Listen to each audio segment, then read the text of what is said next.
ಹರಿ ಓಂ. ವಾದಿರಾಜ ಗುರು ಸಾರ್ವಭೌಮರು ಮಹಾಲಕ್ಷ್ಮೀ ದೇವಿಯ ಪರಶುಕ್ಲತ್ವವನ್ನ ಅಂದ್ರೆ ಭಗವಂತನ ವಿಷಯದಲ್ಲಿ ಮಹಾಲಕ್ಷ್ಮೀ ದೇವಿಗೆ ಭ್ರಮೆ ಅಂತನ್ನೋದು ಯಾವ ಕಾರಣದಲ್ಲೂ ಇಲ್ಲ, ಅದು ಬರಕ್ಕೆ ಸಾಧ್ಯವೇ ಇಲ್ಲ ಅನ್ನುವಂತಹ ದೊಡ್ಡ ತತ್ವವನ್ನ ನಮಗಿಲ್ಲಿ ಉಪದೇಶ ಮಾಡ್ತಾ ಇದ್ದಾರೆ. ಹಾಗೆ ಉಪದೇಶ ಮಾಡುವ ಪ್ರಸಂಗದಲ್ಲಿ ಭಗವಂತ ಹೇಳಿದಂತ ಮಾತು, ನಾನು ನಿಷ್ಕಿಂಚನ ಜನಪ್ರಿಯ, ಅಂದ್ರೆ ನಾನು ದರಿದ್ರ, ನನ್ನನ್ನ ದರಿದ್ರರೇ ಅಪೇಕ್ಷೆ ಪಡ್ತಾರೆ, ಅಥವಾ ನನ್ನ ಪರಿವಾರದವರು ದರಿದ್ರರೇ ಅಂತ ಸಾಮಾನ್ಯವಾಗಿ ಅರ್ಥ ಬರುವಂತೆ ಮಾತಾಡಿದ್ರೆ ಲಕ್ಷ್ಮೀದೇವಿ ಅದಕ್ಕೆ ಬೇರೆ ಅರ್ಥ ಮಾಡ್ತಾಳೆ. ನಿಷ್ಕಿಂಚನ ಅಂತಂದ್ರೆ ಯಾವ ಭಗವಂತನಿಂದ ಸ್ವಲ್ಪ ಫಲ ಬರೋದಿಲ್ವೋ, ಅಂದ್ರೆ ದೇವರು ಕೊಟ್ರೆ ಅನಂತ ಮಾಡೇ ಕೊಡೋದು. ಭಗವಂತ ಅಲ್ಪ ಫಲವನ್ನ ಕೊಡೋನಲ್ಲ. ಭಗವಂತನಿಂದ ಬರುವ ಫಲ ಯಾವತ್ತಿಗೂ ಕೂಡ ಅದು ಮಹತ್ತಾಗೇ ಇರುತ್ತೆ. ಆದ್ದರಿಂದ ಅವನು ನಿಷ್ಕಿಂಚನ. ಅದಕ್ಕೊಂದು ವಿಶೇಷವಾದ ಅರ್ಥ ಮಾಡಿದ್ದಾಯ್ತು. ನಿರ್ಗತಂ ಕಿಂಚನ ಅಲ್ಪಂ ಫಲಂ ಯಸ್ಮಾತ್ ಅಂತ. ಅಲ್ಪ ಫಲವು ದೂರ ಆಗಿದೆ ದೇವರಿಂದ ಅಂತ. ದೇವರು ನಮ್ಮ ಹತ್ರ ಬಂದ್ರೆ ಅಲ್ಪ ಫಲ, ಸ್ವಲ್ಪವಾದ ಫಲಗಳು ದೂರ ಆಗ್ಬಿಡುತ್ತೆ. ಅನಂತ ಫಲವನ್ನ ಕೊಡ್ತಾನೆ ಭಗವಂತ. ಆದ್ದರಿಂದ ಅವನು ನಿಷ್ಕಿಂಚನ. ಅದಕ್ಕೆ ನಾನಾ ಯುಕ್ತಿಗಳನ್ನ ಕೊಟ್ಟರು ವಾದಿರಾಜರು.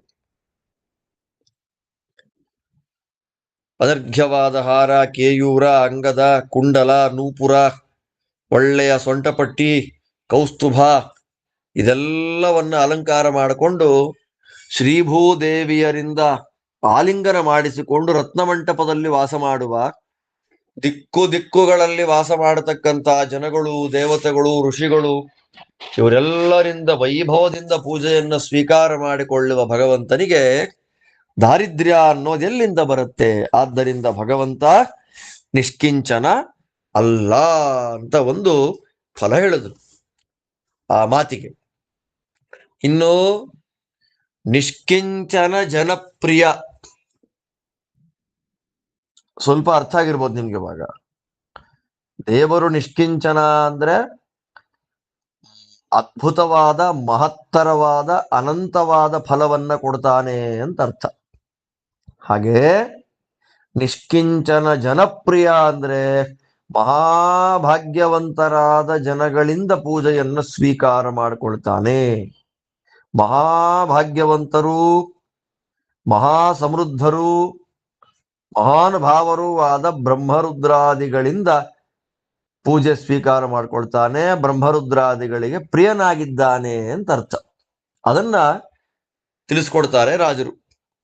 ಯತಶ್ಚ ಬ್ರಹ್ಮರುದ್ರಾದ್ಯಾ ದೇವಾ ಸರ್ವೇ ದಿಗೀಶ್ವರಾ ಕೃತಾಸ್ತ್ವಯಾ ನಿಜ ಜನಾಃ ಸರ್ವಯಜ್ಞ ಭುಜೋಪಿ ಚ ಯಸ್ಮಾದೇಶಾಂ ಮಹಾಭಾಗ್ಯವತಾಂ ಕಿಂಚಿದ್ಧನಂಚನ ಅತೋ ನಿಷ್ಕಿಂಚನ ಜನಪ್ರಿಯಶ್ಚಾಸಿ ತ್ವಮಚ್ಯುತ ದರಿದ್ರ ಪ್ರಿಯತಾ ದೇವ ಕಥಂ ಸ್ಯಾತ್ ಈದೃಶಸ್ಯತೆ.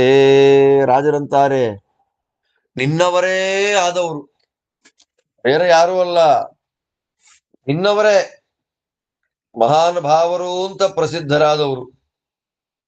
ಯಾರವರು? ನಿನ್ನವರೇ ಆದವರು ಯಾರಪ್ಪ? ಬ್ರಹ್ಮರುದ್ರಾದಿಗಳು. ಅಂತಹ ಎಲ್ಲ ಬ್ರಹ್ಮರುದ್ರಾದಿ ದೇವತೆಗಳನ್ನ ನೀನು ಸೃಷ್ಟಿ ಮಾಡಿ ಏನ್ ಮಾಡಿದ್ದಿ ಗೊತ್ತಾ? ಅವರನ್ನ ದಿಕ್ಪಾಲಕರುಗಳನ್ನಾಗಿ ಮಾಡಿದ್ದಿ. ಅಷ್ಟು ಮಾತ್ರ ಅಲ್ಲ, ದೊಡ್ಡ ದೊಡ್ಡ ಯಜ್ಞಗಳಲ್ಲಿ ಬ್ರಹ್ಮಾದಿ ದೇವತೆಗಳಿಗೆ ಯಜ್ಞ ಭೋಕ್ತೃತ್ವ ಅನ್ನೋದಿದೆ. ಯಜ್ಞಯಾಗಾದಿಗಳಲ್ಲಿ ಬ್ರಹ್ಮಾದಿ ದೇವತೆಗಳಿಗೆ ಹವಿಸ್ಸುಗಳನ್ನ ಕೊಡ್ತಾರೆ. ದರಿದ್ರರಾದವರಿಗೆ ಇದೆಲ್ಲ ಕೊಡಕ್ ಸಾಧ್ಯವ? ನಿನಗಿನ್ಮೇಲಿಂದ ಈ ಯಜ್ಞಯಾಗಾದಿಗಳಲ್ಲಿ ಹವಿಸ್ಸುಗಳು ಬಂದುಬಿಡ್ಲಿ. ನೀನು ಇಂಥ ದಿಕ್ಕಿಗೆ ದಿಕ್ಪಾಲಕನಾಗು, ಲೋಕಪಾಲಕನಾಗ್ಬಿಡು ಅಂತ ಪೋರ್ಟ್ಫೋಲಿಯೋಗಳನ್ನ ಕ್ರಿಯೇಟ್ ಮಾಡಿ ಅದಕ್ಕೊಂದು ಸ್ಥಾನವನ್ನ, ಅಧಿಕಾರ ಸ್ಥಾನವನ್ನ ಕೊಟ್ಟು ಎಲ್ಲ ಕಡೆ ಪೂಜೆಯನ್ನ ಸ್ವೀಕಾರ ಮಾಡ್ಕೊಳ್ಳಿ, ನೀವು ನಿಮ್ಮನ್ನ ಜನಗಳು ಪೂಜೆ ಮಾಡ್ಲಿ, ನಮಸ್ಕಾರ ಮಾಡ್ಲಿ ಅಂತೆಲ್ಲ ಅವರವರಿಗೊಂದು ಪೋರ್ಟ್ಫೋಲಿಯೋವನ್ನ, ಅವರವರಿಗೊಂದು ಸ್ಥಾನವನ್ನ ಕೊಡಬೇಕು ಅಂದ್ರೆ ಅವನು ದರಿದ್ರ ಅಲ್ಲ.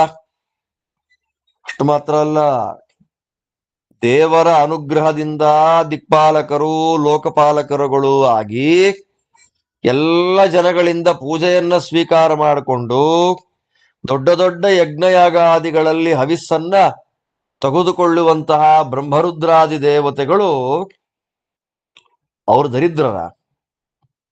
ಬ್ರಹ್ಮಾದಿಗಳ ಸಂಪತ್ತಿನ ಬಗ್ಗೆ ಶಾಸ್ತ್ರದಲ್ಲಿ ಉಲ್ಲೇಖ ಮಾಡಬೇಕಾದ್ರೆ ಮಹಾಭಾಗ್ಯಶಾಲಿಗಳು ಅಂತಾರೆ. ಬ್ರಹ್ಮದೇವರ ಮನೆ, ಶಿವನ ಮನೆ, ಇಂದ್ರದೇವರ ಮನೆ, ಎಲ್ಲ ದಿಕ್ಪಾಲಕರ ಮನೆಗಳು, ದೇವತೆಗಳ ಮನೆಗಳು ಹೇಗಿದೆ, ದೇವತೆಗಳ ಮಹಿಮೆ ಹೇಗಿದೆ, ದೇವತೆಗಳ ಸಂಪತ್ತು ಹೇಗಿದೆ. ಆದ್ದರಿಂದ ಇಂತಹ ದೇವತೆಗಳಿಗೆ ಕಿಂಚಿತ್ ಧನಂ ನಚ, ಅಲ್ಪವಾದ ಸಂಪತ್ತಿಲ್ಲ ಅವರಲ್ಲಿ, ಮಹಾಭಾಗ್ಯವಂತರು. ಆದ್ದರಿಂದ ಮಹಾಭಾಗ್ಯವಂತರು, ಮಹಾಶ್ರೀಮಂತರು, ಮಹಾಮಹಿಮಶಾಲಿಗಳು ಆದಂತಹ ಬ್ರಹ್ಮಾದಿ ದೇವತೆಗಳಿಗೆ ದಿಕ್ಪಾಲಕತ್ವವನ್ನ ಕೊಟ್ಟು ಸರ್ವಯಜ್ಞಗಳಲ್ಲಿ ಹವಿರ್ಭಾಗವನ್ನ ಸ್ವೀಕಾರ ಮಾಡಿಕೊಳ್ಳುವಂತಹ ಯೋಗ್ಯತೆಯನ್ನೂ ಕೊಟ್ಟಿದ್ದೀಯಾದ್ದರಿಂದ ನೀನು ನಿಷ್ಕಿಂಚನ ಜನಪ್ರಿಯ. ಅರ್ಥ ಏನು? ಮಹಾಧನವಂತರು ಅಂತ. ನಿಷ್ಕಿಂಚನ ಜನಗಳು ಅಂದ್ರೆ ಏನು?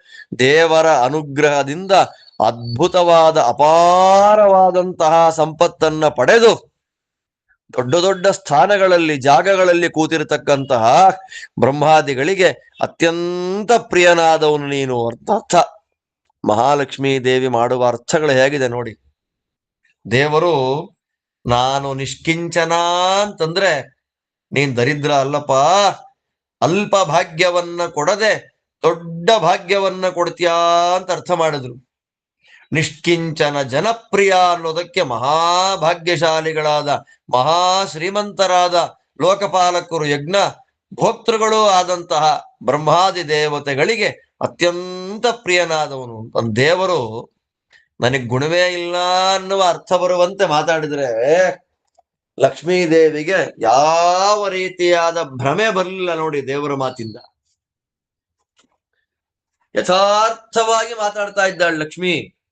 ದೇವರು ಭ್ರಮೆ ಬರುವಂತೆ ಮಾತಾಡಿದ್ರು ಕೂಡ ಯಾವುದೇ ರೀತಿಯಾದ ಭ್ರಮೆಗೆ ಒಳಗಾಗದೆ ತುಂಬಾ ಸುಂದರವಾಗಿ ದೇವರ ಯಥಾರ್ಥವಾದ ಜ್ಞಾನವನ್ನ ಕೊಡ್ತಾಳೆ. ದೇವರ ವಿಷಯದಲ್ಲಿ ತಾಯಿ ಮಹಾಲಕ್ಷ್ಮಿ ಅಂತಂದ್ರೆ ಆ ದೇವಿಯ ವೈಭವ, ಆ ದೇವಿಯ ಶುದ್ಧತೆ ಎಷ್ಟಿದೆ ಅಂತ ಅನುಸಂಧಾನ ಮಾಡಬೇಕಾಗುತ್ತೆ ನಾವು. ಈ ದೃಷ್ಟಿಯಲ್ಲಿ ನಿಷ್ಕಿಂಚನ ಜನಪ್ರಿಯ ಅನ್ನುವಂತಹ ಭಾಗವತದ ಕೃಷ್ಣದೇವರ ಮಾತಿಗೆ ಅರ್ಥ ಏನ್ ಮಾಡಬೇಕು? ಅಲ್ಪ ಭಾಗ್ಯವನ್ನ ಕೊಡದೆ ಮಹದ್ಭಾಗ್ಯವನ್ನ ಕೊಡುವವನು. ಆದ್ದರಿಂದ ಭಗವಂತ ನಿಷ್ಕಿಂಚನ. ಇನ್ನು ನಿಷ್ಕಿಂಚನ ಜನಪ್ರಿಯ ಅಂತಂದ್ರೇನು?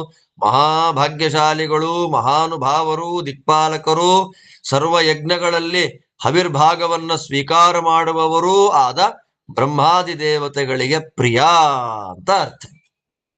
ಆದ್ದರಿಂದ ಭಗವಂತ ದರಿದ್ರ ಅಲ್ಲ, ದರಿದ್ರರಿಗೆ ಪ್ರಿಯನೂ ಅಲ್ಲ, ಬ್ರಹ್ಮಾದಿಗಳಿಗೆ ಪ್ರಿಯ. ಆದ್ದರಿಂದ ಶಾಸ್ತ್ರಗಳಿಗೆ ಅರ್ಥ ಮಾಡಬೇಕಾದ್ರೆ ನಾವು ಮೂಲ ಗ್ರಂಥಗಳಿಗೆ, ಆ ಗ್ರಂಥಗಳಲ್ಲಿ ಹೇಳಿದ ವಿಷಯಗಳಿಗೆ ಅನುಗುಣವಾಗಿ ಅರ್ಥ ಮಾಡಬೇಕು.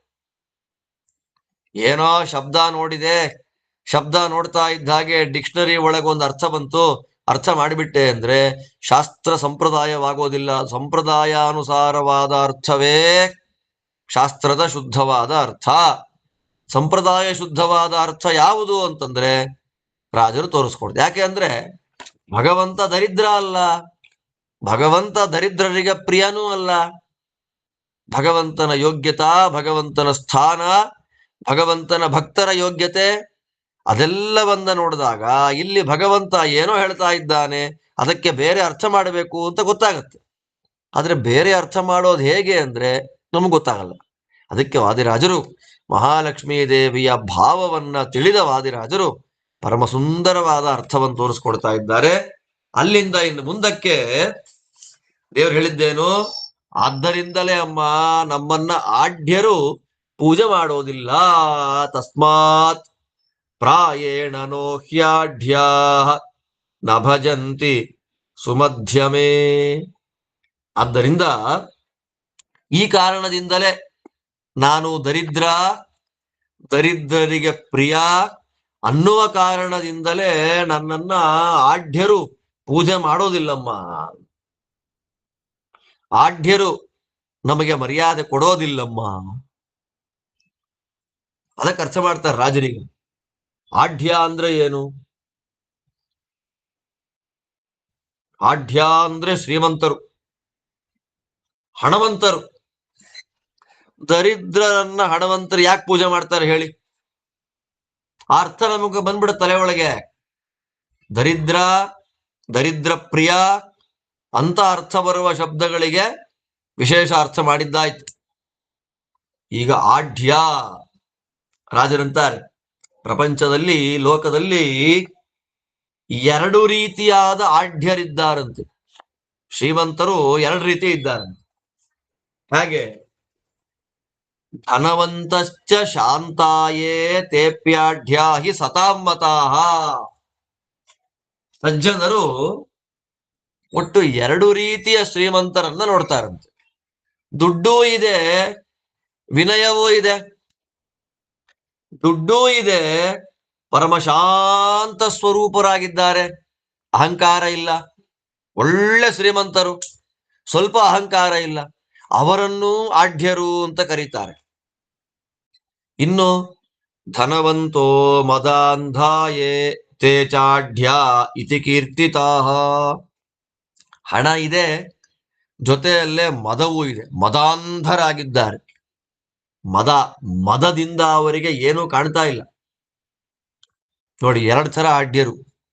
ಸಕಲ ಸಾತ್ವಿಕ ಸಂಪತ್ತಿದ್ರೂ ಕೂಡ ಶಾಂತರಾಗಿ ಇರುವಂತಹ ವ್ಯಕ್ತಿಗಳನ್ನು ಆಢ್ಯರು ಅಂತ ಕರೀತಾರೆ. ಒಳ್ಳೆ ಶ್ರೀಮಂತಿಕೆ ಇದ್ರೂ ಕೂಡ ದುರಹಂಕಾರ ಮದಾಂಧರನ್ನು ಕೂಡ ಲೋಕದಲ್ಲಿ ಆಢ್ಯರು ಅಂತ ಕರೀತಾರೆ. ಅದರಲ್ಲಿ ಮೊದಲನೇ ಆಢ್ಯರು, ಧನವಂತರೂ ಶಾಂತರೂ ಆಗಿರುವಂತಹ ಆಢ್ಯರು ಯಾರು ಅಂದ್ರೆ ಬ್ರಹ್ಮಾದಿ ದೇವತೆಗಳು.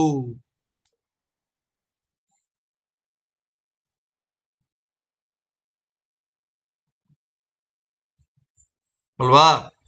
ಬ್ರಹ್ಮಾದಿ ದೇವತೆಗಳ ಶ್ರೀಮಂತಿಕೆ ಏನು ಅಂತ ನಮಗ್ ಗೊತ್ತಿದೆ. ಸತ್ಯಲೋಕದ ವೈಭವ ತಿಳ್ಕೊಂಡ್ರೆ ಗೊತ್ತಾಗುತ್ತೆ.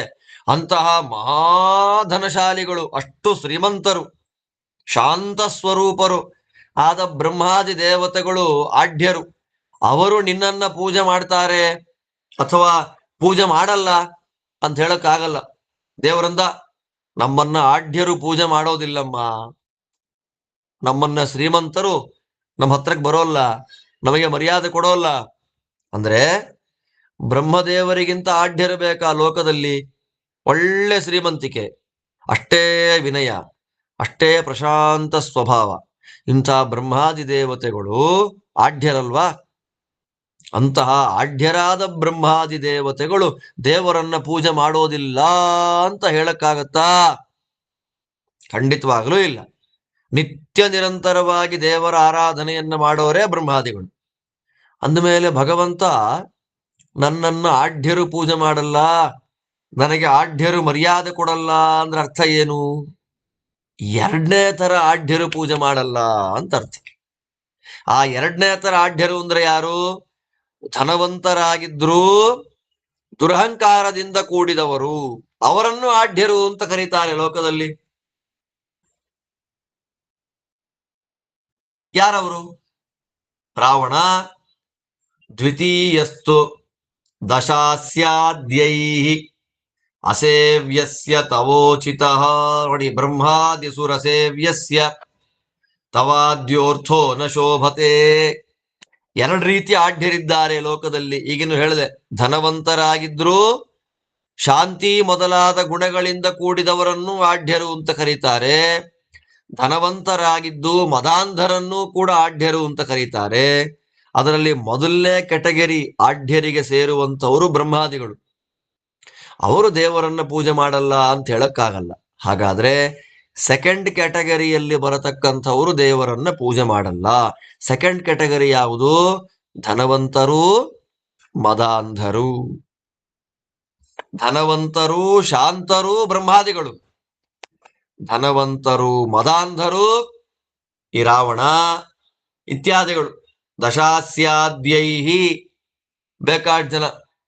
ರಾಮಾವತಾರದಲ್ಲಿ ರಾವಣ, ಕೃಷ್ಣಾವತಾರದಲ್ಲಿ ಶಿಶುಪಾಲ, ಮುಖ್ಯವಾಗಿ ಕೃಷ್ಣದೇವರ ಮೇಲೆ ಹೊಟ್ಟೆ ಉರಿ ಪಡ್ತಾ ಇದ್ದ ಜರಾಸಂಧ, ಈ ದುರ್ಯೋಧನ, ಇಂತಹ ಮದಾಂಧರು ಹಾಗೇ ಧನವಂತರು ಅವರು ದೇವರನ್ನ ಪೂಜೆ ಮಾಡಲ್ಲ. ಅದೇ ಕರೆಕ್ಟ್. ಈದೃಶಾಢ್ಯ ಸೇವ್ಯತಾ ಚ ಗುಣಯೇವಾ ಭವತ್ತವ ಅಲ್ವಾ? ನಮಗೆ ದುರ್ಯೋಧನ ಬಹಳ ಮರ್ಯಾದೆ ಕೊಡ್ತಾನ್ರಿ. ನಾನು ಅಂದ್ರೆ ರಾವಣನಿಗೆ ತುಂಬಾ ಇಷ್ಟ ಅಂದ್ಬಿಟ್ರೆ ಅದು ಒಳ್ಳೇದೋ ಕೆಟ್ಟದೋ, ಗುಣವೋ ದೋಷವೋ? ಏನಪ್ಪಾ, ರಾವಣನಂಥವನ ಕೈಲೆ ಮರ್ಯಾದೆ ಸ್ವೀಕಾರ ಮಾಡ್ಕೊಂಡಿದ್ದಾನೆ ಅಂದ್ರೆ ಇವನಿನೆಂಥ ದುಷ್ಟ ಇರಬೇಡ ಅಂತ ನಮ್ಮನ್ನೇ ಜಡ್ಜ್ ಮಾಡಿಬಿಡ್ತಾರೆ ಜನ. ಬ್ರಹ್ಮಾದಿಗಳ ಜೊತೆಯಲ್ಲಿದ್ದಾರೆ ಅಂದ್ರೆ ಸಾತ್ವಿಕರು. ರಾವಣಾದಿಗಳ ಜೊತೆ ಇದ್ದಾರೆ ಅಂತಂದ್ರೆ ಇವನು ಹಾಳಾದವನೇ ಅಂತ. ಅಂದ್ರೆ ಸೆಕೆಂಡ್ ಕೆಟಗರಿ ಆಢ್ಯತೆಯಲ್ಲಿ ಧನವಂತ ಮತ್ತು ಮದಾಂಧ ಅನ್ನುವ ಕೆಟಗರಿಯಲ್ಲಿ ಬರುವ ರಾವಣಾದಿಗಳಿಂದ ಪೂಜೆ ಸ್ವೀಕಾರ ಮಾಡದೇ ಇರೋದೇ ದೇವರ ಒಂದು ಗುಣ. ಅದು ಗುಣವೇ ತಾನೇ ದೇವರಿಗೆ. ನನ್ನನ್ನು ಆಢ್ಯರು ಸೇವೆ ಮಾಡೋದಿಲ್ಲ ಅಂದ್ರೆ ಕೃಷ್ಣದೇವರ ಮಾತಿಗೇನರ್ಥ? ಮದಾಂಧರಾದ ಧನವಂತರು ಮದಾಂಧರೂ ಆದಂತಹ ರಾವಣಾದಿಗಳು ನನ್ನನ್ನ ಪೂಜೆ ಮಾಡಲ್ಲ. ಅದು ಗುಣವೇ ದೇವರಿಗೆ. ರಾವಣಾದಿಗಳಿಂದ ಪೂಜೆ ಸ್ವೀಕಾರ ಮಾಡದೇ ಇರುವವನು ಅನ್ನೋದು ಒಂದು ಗುಣ. ಯಾಕೆ? ರಾವಣಾದಿಗಳು ಎಷ್ಟು ಕೆಟ್ಟವರು ಅಂತ ಗೊತ್ತಿದೆ. ಕೆಟ್ಟವರಿಂಗೆ ದೂರ ಇದ್ದಾನೆ, ಕೆಟ್ಟವರಿಂದ ದೂರ ಇದ್ದಾನೆ, ಕೆಟ್ಟವರಿಂದ ಪೂಜೆ ಸ್ವೀಕಾರ ಮಾಡಿಕೊಳ್ಳೋದಿಲ್ಲ, ಕೆಟ್ಟವರ ಸಹವಾಸದಲ್ಲಿ ಇಲ್ಲ ಅನ್ನೋದು ಗುಣವೋ ದೋಷವೋ ಆಲೋಚನೆ ಮಾಡಿಕೊಂಡ್ರೆ ಗುಣವೇ ಆಯ್ತು. ಆದ್ದರಿಂದ ಕೃಷ್ಣ ರುಕ್ಮಿಣಿ ಅಂತಾಳೆ, ಲಕ್ಷ್ಮೀ ರೂಪದ ರುಕ್ಮಿಣಿ, ನಿನ್ನನ್ನು ಆಢ್ಯರು ಪೂಜೆ ಮಾಡಲ್ಲ ಅಂದ್ರೆ ಕರೆಕ್ಟ್ ಆಗೇ ಇದೆ. ಸಾತ್ವಿಕ ಆಢ್ಯರುಗಳು ಬ್ರಹ್ಮಾದಿಗಳು ನಿನ್ನನ್ನ ಪೂಜೆ ಮಾಡದೇ ಇರಲ್ಲ. ದುರಾಢ್ಯರು ದುಷ್ಟಾಢ್ಯರಾದ ರಾವಣಾದಿಗಳು ನಿನ್ನನ್ನ ಪೂಜೆ ಮಾಡಲ್ಲ. ಅದೇ ನಿನ್ನ ಗುಣ. ನೀ ಹೇಳ್ತಿರೋದೇನು? ನಾನು ದುಷ್ಟರಿಗೆ ದೂರ, ನಾನು ದುಷ್ಟ ಸೇವ್ಯನಲ್ಲ. ಅದು ದೇವರ ದೊಡ್ಡ ಗುಣ ಅದು.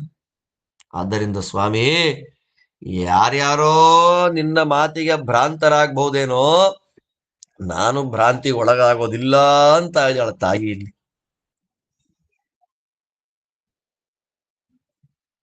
ಇನ್ನು ಹೇಳ್ತಾರೆ, ಕಿಂಚ ದೋಷಾಢ್ಯ ಇತ್ಯಾಹು ಯಸ್ಯ ದೋಷೋ ಮಹಾನ್ ಭುವಿ ಈದೃಶಾಢ್ಯ ಸೇವ್ಯತಾ ಚ ನಿರ್ದೋಷಸ್ಯ ಗುಣಸ್ತವ.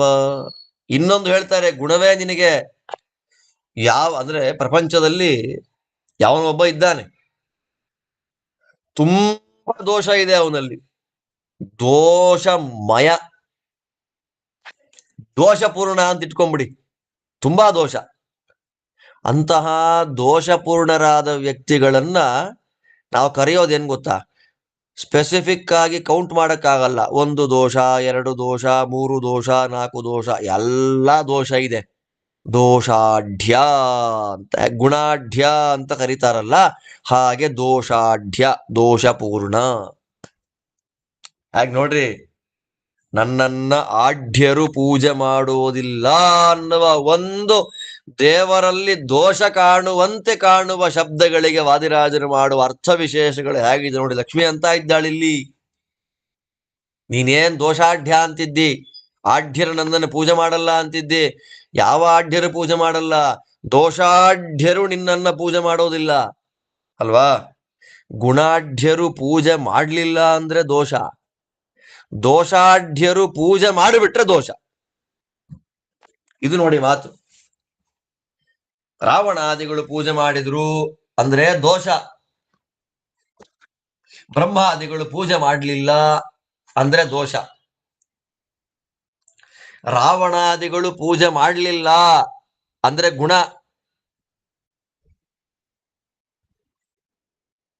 ಬ್ರಹ್ಮಾದಿಗಳು ಪೂಜೆ ಮಾಡಲಿಲ್ಲ ಅಂದ್ರೆ ದೋಷ. ಉಲ್ಟಾ ಆಗ್ಬಿಟ್ಟಿದೆ ಇಲ್ಲಿ. ದೋಷಾಢ್ಯರು, ದೋಷ ಪೂರ್ಣರಾಗಿರತಕ್ಕಂತಹ ವ್ಯಕ್ತಿಗಳು ನಿನ್ನನ್ನ ಪೂಜೆ ಮಾಡೋದಿಲ್ಲ ಅಂದ್ರೆ ಅದು ನಿನಗೆ ಗುಣವೇ ಅಲ್ವೇನೋ ಸ್ವಾಮಿ.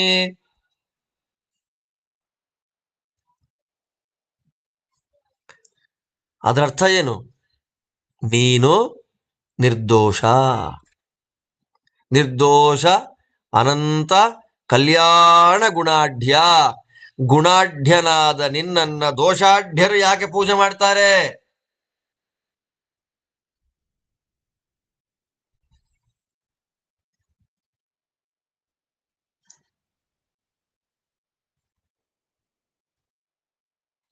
ನೀನು ಗುಣಾಢ್ಯ ಇದ್ದೀಯಪ್ಪ, ಗುಣಾಢ್ಯನಾಗಿರತಕ್ಕಂತಹ ನಿನ್ನನ್ನ ದೋಷಾಢ್ಯರು ಯಾಕೆ ಪೂಜೆ ಮಾಡ್ತಾರೆ? ಅದೊಂದು ಗುಣ ಅಲ್ವಾ. ದೋಷಾಢ್ಯರಿಂದ ಪೂಜೆ ಸ್ವೀಕಾರ ಮಾಡಿಕೊಳ್ಳೋದಿಲ್ಲ. ನಮಗಿದು ಲೋಕದಲ್ಲಿ ಪಾಠ ಆಗಬೇಕು.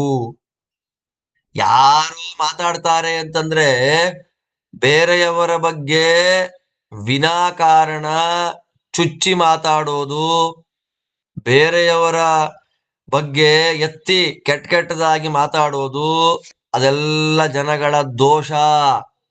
ಅಂತಹ ದೋಷಪೂರ್ಣರಾದ ವ್ಯಕ್ತಿಗಳು ನಮ್ಮ ಸರ್ಕಲ್ ಅಲ್ಲಿ ಇದ್ದಾರೆ ಅಂದ್ರೆ ನಾವು ದೋಷಿಗಳು ಅಂತಲೇ ಅರ್ಥ.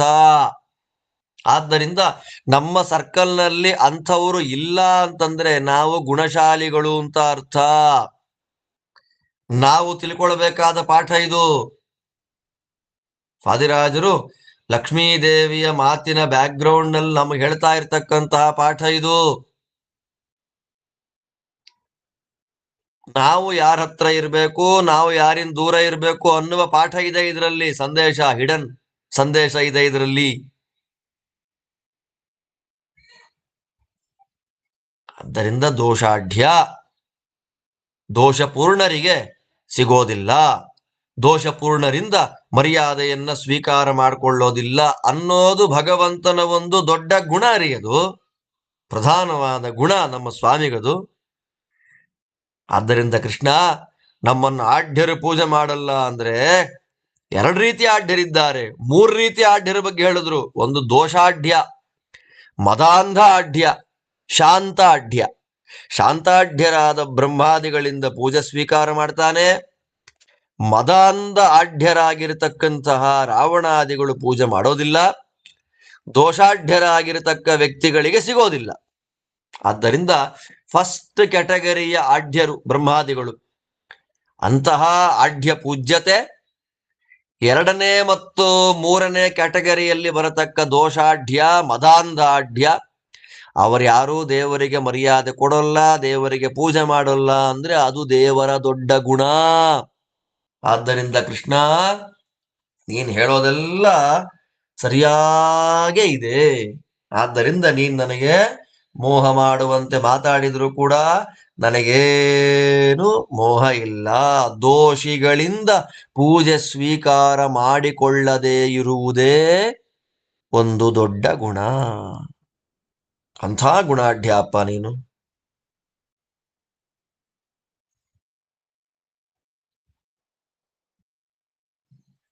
ಇತೋಪಿ ನೋಸ್ಮಾನ್ನ ಭಜಂತ್ಯಾಢ್ಯ ಇತಿ ವಚಸ್ತವ ಯುಕ್ತಮೇವಾ ಭವದ್ದೇವ ಯಚ್ಛಬ್ದಃ ಕಾಮಧುಗ್ವಿದಾಂ ನಿರವದ್ಯ ಭವತ್ಪಾದ ಸಂಗಿ ಗಂಗಾಂಬು ಸಂಗತಂ ಕ್ಷುದ್ರಾಂಬುಚ ನೃಣಾಂ ದೋಷ ವಿದ್ರಾವಣಕರಂ ಯಥಾ ತಥಾ ನಿರ್ದೋಷ ಸುಗುಣ ಪಾತ್ರೀಭೂತೆ ಮಹಾಪ್ರಭೌ ದೋಷ ಶಬ್ದಾಶ್ಚ ಸುಗುಣವಾಚಕ ಸ್ಯುರಹೋ ತ್ವಯಿ. ಎಂಥ ಮಾತಂತಾರೆ ಮಧುರಾಯ ಸ್ವಾಮಿಗಳು, ಅದ್ಭುತವಾಗಿ ಹೇಳ್ತಾರೆ.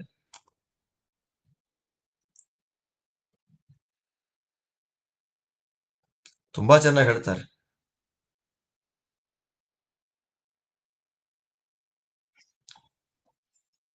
ಇತೋಪಿ ಆಢ್ಯಾ, ನಮ್ಮನ್ನ ಆಢ್ಯರು ಮರ್ಯಾದೆ ಮಾಡಲ್ಲ, ನಮಗ ಆಢ್ಯರು ಪೂಜೆ ಮಾಡಲ್ಲ ಅಂತ ನೀನು ಹೇಳಿದ ಮಾತು ಏನಿದೆ, ಮೇಲ್ನೋಟಕ್ಕೆ ಅಯ್ಯಯ್ಯೋ ಹೌದಲ್ವೇನ್ರಿ, ನಾನ್ ದರಿದ್ರ ಆಗಿರೋದ್ರಿಂದ ನನಗೆ ಯಾರು ಮರ್ಯಾದೆ ಕೊಡ್ತಾರೆ ಅನ್ನುವಂತೆ ದೇವರಲ್ಲಿ ದೋಷವನ್ನ ತೋರಿಸಿಕೊಡುವಂತೆ ಕಾಣುವ ಆ ಮಾತಿಗೆ ಬೇರೆದೇ ಅರ್ಥ ಆಯ್ತು. ಯಾವ ಆಢ್ಯರು ದೇವರನ್ನ ಪೂಜೆ ಮಾಡಲ್ಲ ಅಂದ್ರೆ ದೋಷಾಢ್ಯರು ದೇವರನ್ನ ಪೂಜೆ ಮಾಡಲ್ಲ. ಯಾವ ಆಢ್ಯರು ದೇವರನ್ನ ಪೂಜೆ ಮಾಡಲ್ಲ ಅಂದ್ರೆ ಮದಾಂಧರು ದೇವರನ್ನ ಪೂಜೆ ಮಾಡಲ್ಲ ಅನ್ನೋದು ಗುಣವೇ ಆಯ್ತಲ್ಲ. ಆದ್ದರಿಂದ ದೇವರು ತನಗೆ ಮೇಲ್ನೋಟಕ್ಕೆ ದೋಷ ಕಾಣುವಂತೆ ಹೇಳಿದ ಮಾತು ಅರ್ಥ ಮಾಡಿದಾಗ ಅದು ಗುಣವೇ ಆಯ್ತು. ಆದ್ದರಿಂದ ಜ್ಞಾನಿಗಳಿಗೆ, ಶಾಸ್ತ್ರಾಧ್ಯಯನವನ್ನ ಮಾಡಿದಂತಹ ವ್ಯಕ್ತಿಗಳಿಗೆ ಶಬ್ದ ಅನ್ನೋದು ಕಾಮಧೇನು ಆಗ್ಬಿಡತ್ತಂತೆ. ಅಜ್ಞಾನಿಗಳಾದವರಿಗೆ ಏನು ಮಾತಾಡಬೇಕು ಅಂತಾನೆ ಗೊತ್ತಿರಲ್ಲ. ಯಾವ ಶಬ್ದ ಪ್ರಯೋಗ ಮಾಡಿದ್ರೆ ಸರಿ, ಯಾವ ಶಬ್ದ ಪ್ರಯೋಗ ಮಾಡಿದ್ರೆ ತಪ್ಪು, ಪಾಪ ಏನು ಗೊತ್ತೇ ಇರಲ್ಲ. ಬಾಯಿ ಬಿಟ್ರೆ ಬಣ್ಣಗೇಡು ಅಂತ ಕನ್ನಡದಲ್ಲಿ ಒಂದು ಮಾತು ಬರುತ್ತೆ. ಅವನ ಯೋಗ್ಯತಾ ಗೊತ್ತಾಗೋದು ಯಾವಾಗ ಅಂದಾಗ ಮಾತಾಡಿದಾಗ ಒಳ್ಳೆ ಶಿಖ, ಯಜ್ಞೋಪವೀತ, ಸೂತ್ರ, ದೊಡ್ಡ ದೊಡ್ಡ ಅಂಗಾರ ಅಕ್ಷತೆಗಳು, ದೊಡ್ಡ ಊರ್ಧ್ವಪುಂಡ್ರ, ಓಹೋ ಅಂತ ಕೈಯಲ್ಲಿ ದೊಡ್ಡ ದೊಡ್ಡ ಗ್ರಂಥಗಳ ಪುಸ್ತಕಗಳು, ಅವನ ಆಚಾರ ವ್ಯವಹಾರ ವಿಚಾರಗಳು ನೋಡ್ಬಿಟ್ರೆ ಘನ ವಿದ್ವಾಂಸ ಇರಬೇಕು ಅಂದ್ಕೊಳ್ಬೇಕು. ಒಂದ್ 2 ನಿಮಿಷ ಉಪದೇಶ ಮಾಡ್ರಿ ನೀವು ಅಂತಂದ್ರೆ ಏನಿಲ್ಲ, ಮಾತಾಡಕ್ಕೆ ಬರಲ್ಲ. ಆದ್ದರಿಂದ ತನಗೆ ಮಾತಾಡ್ಲಿಕ್ಕೆ ಬರೋದಿಲ್ಲ ಅನ್ನೋದನ್ನ ಅವನು ಕವರಪ್ ಹೇಗೆ ಮಾಡ್ತಾನೆ, ನನ್ನಲ್ಲಿ ಜ್ಞಾನ ಇಲ್ಲ ಅನ್ನೋದನ್ನ ಅವನು ವೇಷದ ಮೂಲಕ ಕವರಪ್ ಮಾಡ್ತಾ ಇದ್ದಾನೆ. ಆದ್ದರಿಂದ ವೇಷ ಹಾಕಿಕೊಂಡವರೆಲ್ಲ ಜ್ಞಾನಿ. ಯಾಕೆ? ಅವರಿಗೆ ಶಬ್ದಾರ್ಥಗಳೇ ಗೊತ್ತಿಲ್ಲ. ಶಬ್ದಗಳಿಗಿರುವಂತಹ 10 ಅರ್ಥಗಳನ್ನ ಮಾಡುವ ಯೋಗ್ಯತೆ ಇಲ್ಲ. ಹಾಳಾಗಿ ಹೋಗ್ಲಿ, ಶಬ್ದವನ್ನ ಸರಿಯಾಗಿ ಪ್ರಯೋಗ ಮಾಡಕ್ಕೂ ಬರಲ್ಲ. ಪುಂಡರೀಕ ಪುರಿ ಅಂತ ಒಬ್ಬ ಸನ್ಯಾಸಿ ಆಚಾರ್ಯರ ವಿರುದ್ಧವಾಗಿ ವಾಕ್ಯಾರ್ಥ ಮಾಡಬೇಕು ಅಂತ ಬರ್ತಾನೆ. ವಾಕ್ಯಾರ್ಥ ಮಾಡಬೇಕು ಅಂತ ಬಂದಾಗ ಆಚಾರ್ಯರು ಅದ್ಭುತವಾಗಿ ವೇದ ಪ್ರವಚನವನ್ನ ಮಾಡ್ತಾರೆ. ಮೊದಲು ವೇದ ಪಾರಾಯಣವನ್ನ ಮಾಡ್ತಾರೆ. ಎಷ್ಟು ಸ್ಪಷ್ಟವಾಗಿ ವೇದ ಪಾರಾಯಣವನ್ನ ಮಾಡ್ತಾರೆ ಅಂತಂದ್ರೆ, ನಾರಾಯಣ ಪಂಡಿತಾಚಾರ್ಯ ಅಂತಾರೆ, ಆಚಾರ್ಯರು ಹೇಳುವಂತಹ ವೇದದ ಪಾರಾಯಣದ ವೈಭವವನ್ನ ವರ್ಣನೆ ಮಾಡ್ಲಿಕ್ಕೆ ನನ್ನಂತ ಮನುಷ್ಯನಿಗೆ ಆಗತ್ತೇನ್ರಿ ಅಂತಾರೆ. ಮಾದೃಗ್ ದೇಹಿ ವರ್ಣಯೇದಸ್ಯ ಕೋನು. ಆಚಾರ್ಯರ ವೇದ ವ್ಯಾಖ್ಯಾನದ ಕೌಶಲವನ್ನ, ವೇದ ಪಾರಾಯಣದ ಕೌಶಲವನ್ನ ನಮಗೆ ನಿರೂಪಣೆ ಮಾಡಕ್ಕಾಗತ್ತಾ? ಸಾಧ್ಯವೇ? No chance. ಆಚಾರ್ಯರು ವೇದ ಪಾರಾಯಣ ಮಾಡಿ ಅದಕ್ಕೆ ಅರ್ಥ ಹೇಳಿದ್ದನ್ನ ಕೇಳಿದ ಮೇಲೆ ಪಂಡಿತರೆಲ್ಲ ಇವನ ಹತ್ರ ಬಂದ್ರು. ನೋಡಪ್ಪ, ದೊಡ್ಡ ಪಂಡಿತ ನೀನು, ಪುಂಡರೀಕ ಪುರಿ ಹುಲಿ ಅಂತ ಇದ್ದಿ, ನೀನು ಮೊದಲು ನಿನ್ನ ಒಂದು ಪಾಂಡಿತ್ಯ ತೋರಿಸು ಅಂದಾಗ ಮಾತಾಡ್ತಾ ಇದ್ದ ಹಾಗೆ ವೇದ ಅಗ್ನಿಮೀಳೆ ಪುರೋಹಿತೈ ಯಜ್ಞಸ್ಯ ದೇವ ಮೃತ್ವಿಜಂ ಹೋತಾರಂ ರತ್ನಧಾತಮಂ ಅಂತ ಹೇಳುವಾಗ ಅಗ್ನಿನಾನ್ ಶುರು ಮಾಡ್ದ ನೋಡಿ. ಎಲ್ಲಿ ಪದಚ್ಛೇದ ಮಾಡಬೇಕೋ ಅಲ್ಲಿ ಪದಚ್ಛೇದ ಮಾಡ್ಲೇ ಇಲ್ಲ. ಹಾಸ್ಯೋತ್ರಾಭೂತ್, ನಕ್ಕು ಬಿಟ್ರಂತೆಲ್ಲ.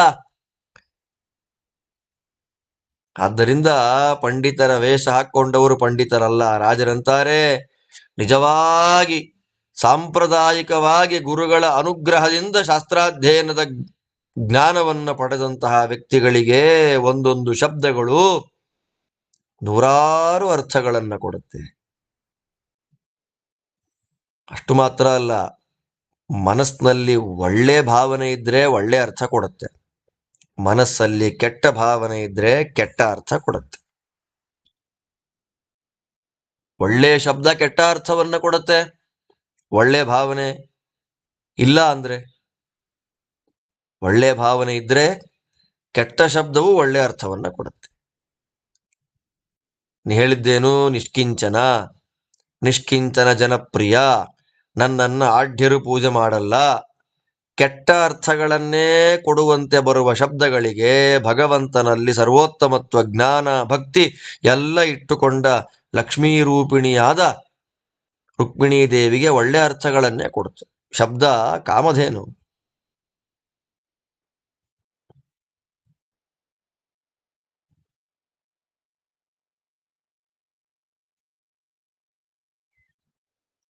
ದೇವರ ಪಾದ ಕಮಲಗಳಿಂದ ಹುಟ್ಟಿದ ನೀರು ಗಂಗಾ ನದಿ, ನಿರ್ದುಷ್ಟವಾದ ನದಿ, ಸ್ನಾನ ಮಾಡಿದ ಎಲ್ಲರ ಪಾಪಗಳನ್ನ ಪರಿಹಾರ ಮಾಡುವ ನದಿ. ಯಾಕೆ ಅಂಥ ನಿರ್ದುಷ್ಟತೆ ಗಂಗಾ ನದಿಗೆ ಬಂತು ಅಂದ್ರೆ, ನಿರ್ದೋಷನಾದ ಭಗವಂತನ ಪಾದ ಸಂಪರ್ಕದಿಂದ. ದೋಷವೇ ಇಲ್ಲದ ದರಿದ್ರ, ದರಿದ್ರ ಪ್ರಿಯ, ಆಢ್ಯರಿಂದ ಪೂಜೆ ಸ್ವೀಕಾರ ಮಾಡ್ಕೊಳ್ಳೋದಿಲ್ಲ, ಅದೆಲ್ಲ ದೋಷ ಅಲ್ವಾ? ಆ ಯಾವ ದೋಷವೂ ಇಲ್ಲದ ಗುಣಪೂರ್ಣನಾದ, ಅಲ್ಪ ಫಲವನ್ನ ಕೊಡದೆ ಮಹದ್ಭಾಗ್ಯವನ್ನ ಕೊಡುವ ಮಹಾಭಾಗ್ಯಶಾಲಿಗಳಾದ ಬ್ರಹ್ಮಾದಿಗಳಿಂದ ಪೂಜೆ ಸ್ವೀಕಾರ ಮಾಡಿಕೊಳ್ಳುವ, ದೋಷಾಢ್ಯರಾದ ರಾವಣಾದಿಗಳಿಂದ ಪೂಜೆಯನ್ನ ಪಡೆಯದ ಮಹಾಗುಣ ಸಂಪೂರ್ಣನಾದ ದೋಷದೂರನಾದ ನಿನ್ನ ಪಾದ ಸ್ಪರ್ಶದಿಂದ ಹುಟ್ಟಿ ಬಂದದ್ದು ಗಂಗಾ ನದಿ. ಅಂತ ಗಂಗಾ ನದಿಗೆ ಎಲ್ಲೋ ಮಳೆಯಿಂದ ಹರ್ಕೊಂಡು ಬಂದಂತ ನೀರು ಸೇರಿದ್ರೆ, ಅಷ್ಟು ಮಾತ್ರ ಅಲ್ಲ, ಯಾವುದೋ ಡಿಚ್ಚಿ ಡ್ರೈನೇಜ್ ವಾಟ್ರು ಅದಕ್ಕೆ ಸೇರಿಬಿಟ್ರೆ, ಗಂಗಾ ನದಿಗೆ ಮಳೆಯಲ್ಲಿ ಬೀದಿಯಲ್ಲಿ ಹರಿಕೊಂಡು ಹೋಗುವಂತ ನೀರು ಸೇರಿದ್ರೆ, ಆ ನೀರು ಸೇರಿದ ಗಂಗಾ ನದಿಯಲ್ಲಿ ನಾವು ಸ್ನಾನ ಮಾಡಿದರೆ ನಮಗೆ ಪಾಪ ಪರಿಹಾರ ಆಗುತ್ತೋ ಇಲ್ವೋ?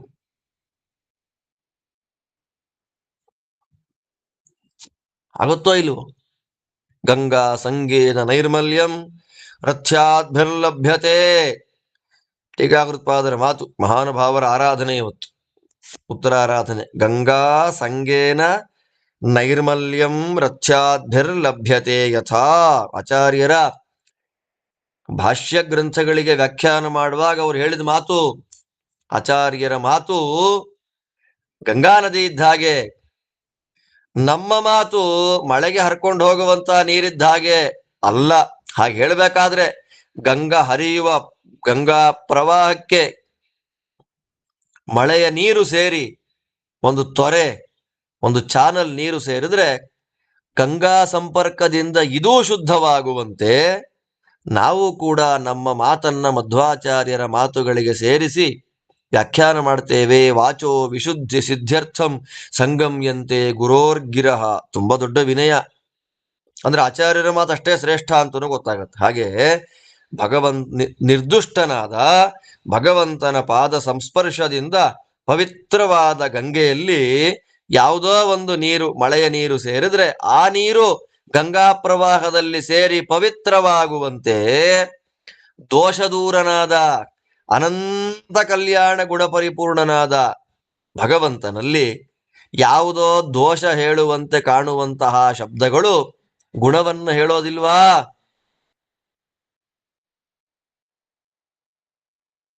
ಗುಣಾಶ್ರುತಾ ಸುವಿರುದ್ಧಾಶ್ಚ. ವೇದ ಅದನ್ನ ಹೇಳುತ್ತೆ. ದೇವರಲ್ಲಿ ದೋಷ ಕಾಣುವಂತಹ ಗುಣಗಳು ಗುಣವೇ ಆಗ್ಬಿಡುತ್ತಂತೆ. ಕೆಲವು ಶಬ್ದಗಳಿದೆ, ಏತೇನ ಸರ್ವೇ ವ್ಯಾಖ್ಯಾತಾಹ ವ್ಯಾಖ್ಯಾತಾಹ ಅಂತ ಬ್ರಹ್ಮಸೂತ್ರ. ಕೇವಲ ಗುಣವನ್ನ ಹೇಳುವ ಶಬ್ದಗಳನ್ನು ಭಗವಂತನ ಸಮನ್ವಯ ಮಾಡೋದಲ್ಲ. ದುಃಖಿ, ಬದ್ಧ, ಅವರ, ಶೂನ್ಯ, ತುಚ್ಛ, ಅಂದ್ರೆ ಲೋಕದಲ್ಲಿ ಅತ್ಯಂತ ಹೀನವಾದ ನೀಚವಾದ ಅರ್ಥವನ್ನ ಇಟ್ಟುಕೊಂಡಿರುವಂತಹ ಶಬ್ದಗಳು ಭಗವಂತನಲ್ಲಿ ಸಮನ್ವಯ ಮಾಡುವಾಗ ಅದು ಗುಣವಾಚಕ ಶಬ್ದಗಳೇ ಆಗಿಬಿಡುತ್ತೆ. ಸರ್ವಶಬ್ದ ವಾಚ್ಯತ್ವದ ಅನುಸಂಧಾನ ಅಂದ್ರೆ ಇದೆ. ಎಲ್ಲ ಶಬ್ದಗಳು, ಎಲ್ಲ ಶಬ್ದ ಅನ್ನುವಾಗ ಒಳ್ಳೆಯ ಶಬ್ದಗಳು ಹೌದು, ಕೆಟ್ಟ ಶಬ್ದಗಳು ಹೌದು. ನಮ್ಮ ಕಣ್ಣಿಗೆ, ಅಜ್ಞಾನಿಗಳಾದ ನಮ್ಮ ಕಣ್ಣಿಗೆ ದೋಷವನ್ನ ಹೇಳುವಂತೆ ಕಾಣುವ ಶಬ್ದಗಳು ಕೂಡ ಅನಂತ ಕಲ್ಯಾಣ ಗುಣಪರಿಪೂರ್ಣ ಸರ್ವಶಬ್ದವಾಚ್ಯನಾದ ಭಗವಂತನ ವಿಷಯದಲ್ಲಿ ಯಾವುದೋ ಒಂದು ಉತ್ತಮವಾದ ಗುಣವನ್ನೇ ಅದು ಹೇಳ್ತಾ ಇದೆ. ಪ್ರಪಂಚದಲ್ಲಿದಿಲ್ಲ. ಈ ರೀತಿಯಾದದ್ದು ಪ್ರಪಂಚದಲ್ಲಿ ದೋಷ ಅಂದ್ರೆ ದೋಷ, ಗುಣ ಅಂದ್ರೆ ಗುಣ. ಭಗವಂತನಲ್ಲಿ ಹಾಗಲ್ಲ. ದೋಷವಾಚಕಗಳಾದ ಶಬ್ದಗಳು ಮೇಲ್ನೋಟಕ್ಕೆ ದೋಷವನ್ನ ಹೇಳ್ತಾ ಇರುವಂತೆ ಕಾಣುವ ಈ ನಿಷ್ಕಿಂಚನ ಜನಪ್ರಿಯ, ಆಢ್ಯರು ಪೂಜೆ ಮಾಡೋದಿಲ್ಲ ಇತ್ಯಾದಿಯಾದ ಶಬ್ದಗಳು ಭಗವಂತನ ವಿಷಯದಲ್ಲಿ ಗುಣವೇ ಆಗಿಬಿಡತ್ತೆ ಅನ್ನೋದು ಮಹಾನುಭಾವರಾದ ಜ್ಞಾನಿಗಳಿಗೆ, ಸಾತ್ವಿಕರಾದ ಚಿಂತಕರಿಗೆ ಅತ್ಯಂತ ಆಶ್ಚರ್ಯವನ್ನ ಉಂಟು ಮಾಡುತ್ತೆ. ಆಶ್ಚರ್ಯವತ್ ಪಶ್ಯತಿ ಕಶ್ಚಿದೇನಂ, ಅದನ್ನೇ ಹೇಳೋದು ಗೀತೆಯಲ್ಲಿ ಕೃಷ್ಣ. ಭಗವತ್ ಸ್ವರೂಪವನ್ನ ಜನಗಳು ಆಶ್ಚರ್ಯ ಅಂತ ನೋಡ್ತಾರೆ ಅಂತ. ಅಹೋ ತ್ವಯ್, ಅಹೋ ಅಂತಾರೆ, ಆಶ್ಚರ್ಯ ಅಂತಾರೆ ವಾದಿರಾಜರು. ಅತ್ಯಂತ ಆಶ್ಚರ್ಯ ಅಪ್ಪ ಇದು. ಲೋಕದೃಷ್ಟಿಯಲ್ಲಿ ದೋಷವನ್ನ ಹೇಳ್ತಾ ಇರುವಂತೆ ಕಾಣುವ ಶಬ್ದಗಳು ನಿನ್ನಲ್ಲಿ ಗುಣವನ್ನ ಹೇಳ್ತಾ ಇದೆಯಲ್ಲ, ಅದು ಆಶ್ಚರ್ಯ. ಯಸ್ಮಿನ್ ವಿರುದ್ಧ ಗತಯೋಪ್ಯನಿಶಂ ಪತಂತಿ. ಅದೆಲ್ಲ ವಿಸ್ತಾರ ವ್ಯಾಖ್ಯಾನ ಬೇಡ ಬಿಡಿ, ಅದೆಲ್ಲ ನಮಗೆ. ಇತ್ಯಾದಿಯಾಗಿ ಇತ್ಯಾದ್ಯ ಪ್ರಿಯವಾಕ್ಯಂಚ ಪ್ರಿಯಾರ್ಥಂ ಕುರುವತಿ ರಮಾ ನಿರವದ್ಯಾ ಭವದ್ದೇವಿ ಸೇಯಂ ಮಂಗಳ ದೇವತಾ. ಈ ಪ್ರಕಾರವಾಗಿ ಅಪ್ರಿಯ ವಾಕ್ಯಂ, ಮೇಲ್ನೋಟಕ್ಕೆ ಅಪಾತತಃ ಇಷ್ಟ ಇಲ್ಲದೆ ಇರುವ ಕೆಟ್ಟ ಅರ್ಥಗಳನ್ನ, ನಮ್ಮನ್ನ ಡಿಗ್ರೇಡ್, ದೇವರನ್ನ ಡಿಗ್ರೇಡ್ ಮಾಡುವಂತೆ ಕಾಣುವ ವಾಕ್ಯಗಳು, ಆ ವಾಕ್ಯಗಳಿಗೆ, ಅಪ್ರಿಯವಾದ ವಾಕ್ಯಗಳಿಗೆ ಅತ್ಯಂತ ಮನೋಹರವಾದ, ಅತ್ಯಂತ ಪ್ರಿಯವಾದ, ಜ್ಞಾನಿಗಳು ಒಪ್ಪಿ ಸಂತೋಷಪಟ್ಟು ಕಣ್ಣಲ್ಲಿ ನೀರು ಹಾಕೊಂಡು ತಲೆ ಮೇಲಿಟ್ಟುಕೊಂಡು ಪಾಠ ಪ್ರವಚನಗಳಲ್ಲಿ ಹೇಳುವ ಅರ್ಥಗಳನ್ನ ಹೇಳಿದ ಮಹಾಲಕ್ಷ್ಮೀ ದೇವಿ ದೇವರ ವಿಷಯದಲ್ಲಿ ಶುದ್ಧಳೆ, ದೋಷ ದೂರಳೆ. ಅವಳಿಗ್ಯಾವ ದೋಷವೂ ಇಲ್ಲ. ದೇವರ ಅನಂತ ಗುಣಗಳನ್ನ ನಿರಂತರವಾಗಿ ಅನುಸಂಧಾನ ಮಾಡ್ತಾ ಇದ್ದಾಳೆ. ಅತ್ಯಂತ ಶ್ರೇಷ್ಠವಾದ ಭಗವಂತನ ಗುಣಗಳನ್ನ ಅನುಸಂಧಾನ ಮಾಡೋದು ಬಿಟ್ಟು ಬೇರೆ ಯಾವ ಕೆಲಸವನ್ನೂ ಮಾಡೋದಿಲ್ಲ ಅವಳು. ದೊಡ್ಡ ಕಾರ್ಯ ಅದು. ದೊಡ್ಡ ಶುಭ ಕಾರ್ಯ ಯಾವುದು, ಮಂಗಳ ಕಾರ್ಯ ಯಾವುದು ಅಂದ್ರೆ ಯಾವಾಗಲೂ ದೇವರ ಗುಣಾನುಸಂಧಾನ ಮಾಡೋದೇ ದೊಡ್ಡ ಮಂಗಳ ಕಾರ್ಯ. ಅಂತಹ ದೊಡ್ಡ ಕಾರ್ಯವನ್ನ ಮಾಡುವಂತಹ ಮಹಾಲಕ್ಷ್ಮೀ ದೇವಿ ದೋಷ ದೂರಳು, ಮಂಗಳ ದೇವತೆ ಆಗಿದ್ದಾಳೆ ಅಂತ ನಾವು ಪ್ರತ್ಯೇಕವಾಗಿ ಹೇಳ್ಬೇಕೇನು? ಆದ್ದರಿಂದ ಆಪಾತತಃ ನಮಗೆ ದೋಷವನ್ನ ಭಗವಂತನಲ್ಲಿ ಹೇಳುವಂತೆ ಕಾಣುವ ನಿಷ್ಕಿಂಚನ ಜನಪ್ರಿಯ, ಆಢ್ಯರಿಂದ ಪೂಜೆ ಸ್ವೀಕಾರ ಮಾಡಿಕೊಳ್ಳೋದಿಲ್ಲ ಅನ್ನುವಂತಹ ಕೃಷ್ಣದೇವರ ಮಾತುಗಳಿಗೆ ಸರಸ ಸುಂದರವಾದ ಅರ್ಥವನ್ನ ಹೇಳಿದ ತಾಯಿ ಜಗನ್ಮಾತೆ, ಲೋಕಮಾತೆ ಮಹಾಲಕ್ಷ್ಮಿ ದೋಷದೂರಳು, ಮಂಗಳ ದೇವತೆಯೂ ಆಗಿದ್ದಾಳೆ. ಅವಳಿಗೆ ಭಗವಂತನ ವಿಷಯದಲ್ಲಿ ಭ್ರಮೆ ಅಂತನ್ನೋದು ಇಲ್ಲ. ಅಂಥ ದೇವಿಯ ಅನುಗ್ರಹವನ್ನ ಪಡೆದ ನಮಗೂ ಕೂಡ ವಿಶೇಷವಾಗಿ ಭ್ರಮ ದೂರವಾಗುವುದರಲ್ಲಿ ಸಂದೇಹವೇ ಇಲ್ಲ ಅಂತ ವಾದಿರಾಜ ಸ್ವಾಮಿಗಳವರು ತಿಳಿಸಿಕೊಟ್ಟು, ಅಲ್ಲಿಂದ ಇನ್ನು ಮುಂದಕ್ಕೆ ಭಾಗವತದಲ್ಲಿ ಬರುವ ವೈದರ್ಭೀಯೇತದ ವಿಜ್ಞಾಯ ತ್ವಯಾ ದೀರ್ಘ ಸಮೀಕ್ಷಯ ಇತ್ಯಾದಿಯಾಗಿ ನಾನಾ ಪ್ರಕಾರವಾದ ವಾಕ್ಯಗಳು ಬರುತ್ತೆ. ಆ ಎಲ್ಲ ವಾಕ್ಯಗಳಿಗೆ ಅಂದ್ರೆ ಮೇಲ್ನೋಟಕ್ಕೆ ದೋಷವನ್ನ ಹೇಳುವಂತೆ ಕಾಣುವ ಎಲ್ಲ ವಾಕ್ಯಗಳಿಗೆ ದೇವರ ವಿಷಯದಲ್ಲಿ ಗುಣವನ್ನೇ ಹೇಳ್ತಾಳೆ ಮಹಾಲಕ್ಷ್ಮಿ. ಅಂತಹ ಭಗವಂತನಲ್ಲಿ ದೋಷ ಎನ್ನುವ ಅರ್ಥವನ್ನ ಕೊಡುವ ಶಬ್ದಗಳಿಗೂ ಗುಣಪರವಾಗಿ ವ್ಯಾಖ್ಯಾನ ಮಾಡುವ ಮಹಾ ಚಮತ್ಕಾರ, ಮಹಾಜ್ಞಾನವನ್ನ ಪಡೆದ ಮಹಾಲಕ್ಷ್ಮೀ ದೇವಿ ಗುಣವಾಚಕ ಶಬ್ದಗಳು ಅರ್ಥವಾಗದೆ ಒದ್ದಾಡ್ತಾ ಇದೀವಿ ನಾವು. ದೋಷ ಬಿಡಿ, ದೇವರ ಗುಣಗಳನ್ನ ಹೇಳುವ ಶಬ್ದಗಳು ಅರ್ಥ ಆಗ್ತಿಲ್ಲ ನಮಗೆ. ದೋಷವನ್ನ ಹೇಳುವ ಶಬ್ದಗಳಿಗೂ ಗುಣಪರವಾಗಿ ಅರ್ಥ ಮಾಡುವ ದೇವಿ ಅನುಗ್ರಹ ಮಾಡಿ ನಮಗೆ ಭಗವಂತನ ಗುಣವಾಚಕ ಶಬ್ದಗಳಿಗೆ ವಿಶೇಷವಾದ ಅರ್ಥಾನುಸಂಧಾನವನ್ನ ಯೋಗ್ಯ ಗುರುಗಳಿಂದ ಮಾಡಿಸಲಿ. ನಮ್ಮಲ್ಲೂ ಭಗವಂತನ ನಿರಂತರವಾದ ಗುಣಾನುಸಂಧಾನ ಆಗ್ತಾ ಇರಲಿ. ಯಥಾಯೋಗ್ಯವಾಗಿ ರಮಾನಾರಾಯಣರ ಪರಮಾನುಗ್ರಹದಿಂದ ನಾವು ಕೂಡ ನಮ್ಮ ಯೋಗ್ಯತೆಗೆ ಅನುಗುಣವಾಗಿ ದೋಷದೂರರಾಗಿ ಆ ರಮಾನಾರಾಯಣರ ಸ್ತೋತ್ರವನ್ನು ಮಾಡುವಂತಾಗಲಿ ಎಂಬುದಾಗಿ ಪ್ರಾರ್ಥನೆ ಮಾಡ್ತಾ, ಅದಕ್ಕೆ ಸಾಧಕವಾಗಿ ಸರಸಭಾರತಿ ವಿಲಾಸ ಪಾಠ ನಮಗ್ ಕಾರಣ ಆಗಲಿ ಅಂತ ವಾದಿರಾಜ ಗುರುಗಳಲ್ಲಿ ಭಕ್ತಿಯಿಂದ ಬೇಡ್ತಾ ಇವತ್ತಿನ ಚಿಂತನೆ ಮುಗಿಸ್ತಾ ಇದ್ದೇನೆ. ನಿಮ್ಮೆಲ್ಲರಿಗೂ ಭಗವಂತ ಒಳ್ಳೇದು ಮಾಡಲಿ. ಮತ್ತೆ ನಾಳೆ ಭಿಕ್ಷುಶ್ಲಾಘ್ಯ ಅಂತಾನೆ ಭಗವಂತ. ಭಿಕ್ಷುಕರು ನನ್ನ ಪೂಜೆ ಮಾಡ್ತಾರೆ, ಅದಕ್ಕೆ ಒಂದು ಬೇರೆ ಅರ್ಥ ಕೊಡ್ತಾಳೆ. ಅದೆಲ್ಲ ಅರ್ಥ ಚಿಂತನೆಯನ್ನ ಮತ್ತೆ ನಾಳೆ ಮಾಡೋಣ ಅಂತ ಹೇಳ್ತಾ ಶ್ರೀಕೃಷ್ಣಾರ್ಪಣಮಸ್ತು.